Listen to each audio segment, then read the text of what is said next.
গাজীরবিটা ইউনিয়নের 2 নং ওয়ার্ডের বলমারা গ্রামে এটা হচ্ছে বলমারা রাস্তা। আপনারা জানেন বিগত কিছুদিন পূর্বে পাহাড়ি ঢলে ঘোড়াঘাট নদীর পানি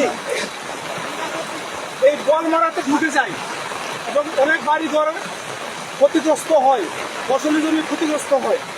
গতকালকে রাত্রে ভারী বর্ষণে আজকে আবারও সেই পাহাড়ি ঢল এই বলমারা গ্রামকে প্লাবিত করেছে। বাড়ি ঘরে পানি, চুলায় পানি, রান্নাবান্না নাই। এবং যে রাস্তাটা আমি পার হইলাম সেই রাস্তাটাতেও কিন্তু অনেক পানি, রাস্তার মাটি সরে গিয়েছে। তো আমাদের এই বলমারা গ্রামের মানুষের দুর্ভোগের কোনো শেষ নাই। আল্লাহ তাআলা যদি আমাদেরকে রহমত না করে তাহলে কিন্তু আমাদের এই বলমারা হতবিহীন মানুষের বাঁচার কোনো উপায় নাই। আমরা এই যে দেখেন মানুষ দাঁড়িয়ে আছে রাস্তার মাঝে, মানুষের বিরাট কষ্ট।